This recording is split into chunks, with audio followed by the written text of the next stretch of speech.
बिस्मिल्लाहिर्रहमानिर्रहीम। जी नाजरीन, मैं इस वक्त मौजूद हूँ सेफ सिटी कैमरों के पास। जो होंगे अब चालान तो गाड़ियां भी ब्लॉक होंगी। आपको इसके मतलब मुकम्मल डिटेल के साथ बताने लगे हैं अवाम की अवेयरनेस के लिए कि ये जो चालान ई चालान आपको मसूल हो रहे हैं और आपने गाड़ियां कुछ अर्सा कबल फरोख्त कर दी हैं, तो इस सिलसिले में आपको क्या करना है, हमारे साथ रहिए। और इस वक्त मैं मौजूद हूँ जेलम एक्साइज ऑफिस में। हमारे साथ इंस्पेक्टर उम्मे हबीबा मैडम उम्मे हबीबा हैं। उनसे जानेंगे ये जो ई चालान आ रहा है, जिन लोगों ने मोटरसाइकिलें और गाड़ियां आज से 10 साल या कुछ अर्सा कबल फरोख्त कर दी हैं, तो उनकी सहूलत के लिए इनके पास क्या इक़दाम हैं और अवाम को क्या करना चाहिए। अस्सलाम वालेकुम मैडम। मैडम हमें बताइएगा, ये जो आजकल गवर्नमेंट ने ई चालान जो शुरू की है उसमें प्रॉब्लम आ रही है कि जिन लोगों ने अपनी बाइक्स और दीगर गाड़ियां हैं जो आज से काफ़ी अर्सा फरोख्त कर चुके हैं और ई चालान तो उनको आ रहे हैं, उस सिलसिले में उनको क्या करना चाहिए। ये अवाम की अवेयरनेस के लिए आपसे स्पेशली हम एक मैसेज रिकॉर्ड करने के लिए यहाँ पर तशरीफ लाए हैं, तो आप उसमें बताइएगा कि अवाम को पहले मरले में क्या करना चाहिए जिससे उनको आसानी हो या बचा जा सके। क्योंकि काफ़ी अर्सा पहले अगर किसी ने मोटरसाइकिल अपनी या गाड़ी फरोख्त कर दी है, अब उसको नहीं पता कि वो इस वक्त वो गाड़ी कहाँ है, लेकिन ई चालान उसको आ रहा है और वो परेशान है। जी सबसे पहले तो वो जिनको उन्होंने फ़रोख्त किया उनको ढूंढें। अगर वो मिलते हैं तो उनसे कोशिश करें कि वो अपने नाम पे करा लें, और अगर ऐसा नहीं होता तो सबसे पहले जो जिस बंदे के नाम पे ई चालान आ रहे हैं अपने मुतल्लिका थाने में जाएं और वहाँ से एक रिपोर्ट तैयार करवाएं। रिपोर्ट तैयार करवाने के बाद एक बयान हल्फी अटैच करें, हमारे ETO साहब के नाम एक दरख्वास्त लिखें, अपने ID कार्ड की कॉपी अटैच करें और फाइल कवर में लगा के एक्साइज टैक्सेशन ऑफिस में जमा करवा दें। जमा करवाने के बाद जो इंस्पेक्टर है वो हमारे अपने सिस्टम के अंदर उसको गाड़ी को ब्लॉक कर देगा।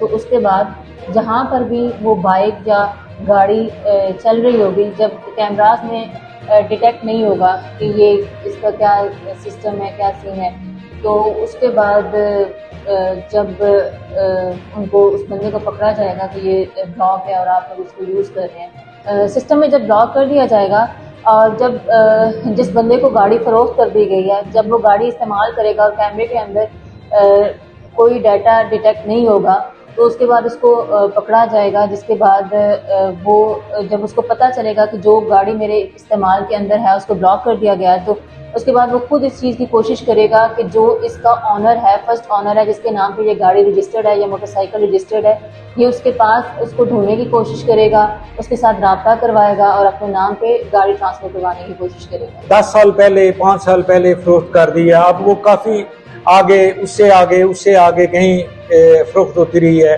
अब पता ही नहीं है कि वो मोटरसाइकिल कहाँ है, उसका चोरी हो गई हो या कोई कुछ भी प्रॉब्लम हो, कई वारदात में भी आ जाती है। अब जब वो ई चालान आ रहा है तो उस बंदे के नाम आ रहा है जिसके नाम पहले था, और चूंकि बायो आज से पहले तो नहीं था ना, तो ये तो कुछ अर्सा हुआ है, अभी शुरू हुआ है।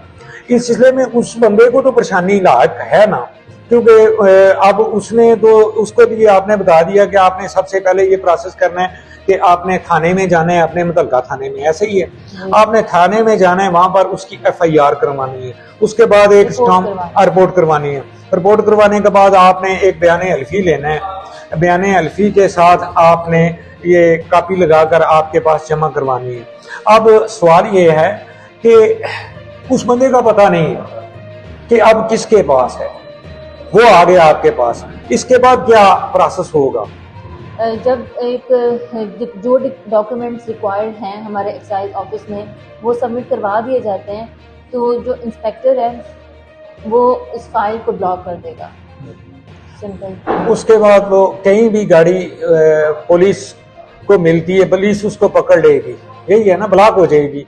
अब असल सवाल वही आ गया, मैडम ये बताइए कि जिसके नाम पे वो ई चालान आ रहे हैं उसका तो फिर वो उसने जमा नहीं करवाने, वो खत्म हो जाएगा। नहीं, जब गाड़ी ब्लॉक कर देंगे ना तो उसके बाद जो सिटी थाना है वहाँ उनको मेल करेंगे कि हमने अपनी गाड़ी जो है वो ब्लॉक करा दी। ठीक हो गया, मुतल्लिका थाने में आप मेल कर देंगे कि ये गाड़ी ब्लॉक हो गई है। लेकिन जब इधर हम लोग गाड़ियाँ ब्लॉक कर देते हैं तो हम लोग प्रॉपरली एक डेट वाइज सारी लिस्ट बनाते हैं। जी। जब टोटल 100 गाड़ियाँ ब्लॉक हो जाती हैं तो हम वो डीपीओ ऑफिस के अंदर भिजवा देते हैं। ठीक हो गया, मतलब वो मुतलका हो जाएगी कि वो कहीं भी वो पकड़ी जाएंगी तो वो जाहिर है गिरफ्तार कर लिया बस जाएगा अभी हम उसको। लोग जो है वो जो गाड़ियाँ भी जेलम के अंदर या जेलम से मुतलका मतलब सराय आलमगीर में, ब्लॉक कर रहे हैं। जी जी, सराय आलमगीर जेलम एक ही यहाँ पर ना वो हाँ जी। चल रही लेकिन हैं, हम लोग से वो नंबर ब्लॉक कर रहे हैं जो कि यहाँ से इशू है, हाँ जी यहाँ से इशू हुए हैं जेलम से। नाज़रीन, ये जो जेलम से यहाँ एक्साइज ऑफिस जेलम से नंबर जो इशू हुए थे, और ख़ासकर वो ये तहसील सराय आलमगीर और जेलम डिस्ट्रिक्ट जेलम के जो अवाम है उनके लिए ये खुशी पैगाम है। इसी सिलसिले में हम यहाँ पर तशरीफ लाए हैं। आपने तफसीली बात सुनी मैडम की, इंस्पेक्टर हैं उम्मे हबीबा, इन्होंने बताया है कि जो ई चलान होते हैं उन्होंने मोटरसाइकिलें या गाड़ियाँ फरोख्त कर दी हैं। अब वो यहाँ पर अपने प्रोसेस के साथ है पुलिस रिपोर्ट और हल्फनामा लेकर वो स्टाम्प पर यहाँ पर आकर अपने फॉर्म जमा करवाएंगे, ये ब्लॉक कर देंगे, ये डीपीओ ऑफिस और पुलिस में जमा करवा देंगे। इस सिलसिले में अगर वो बंदे जिनके पास अभी मोटरसाइकिल है वो अगर अपने नाम नहीं करवाते तो वो उनको उनके खिलाफ कानूनी कार्रवाई की जाएगी। बहुत शुक्रिया।